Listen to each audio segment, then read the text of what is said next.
deschidere electrică în USB, pedală virtuală.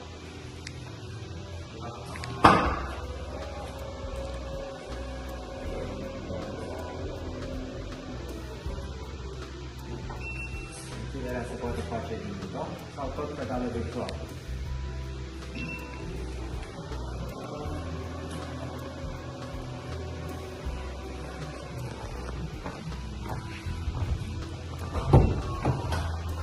Comanda electrică este disponibilă și dintr-un buton amplasat pe bord. 3-4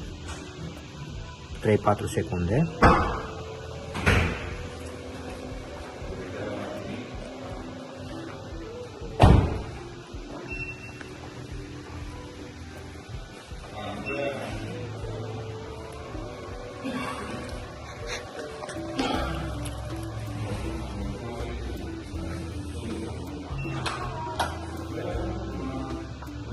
Și încheia mașina.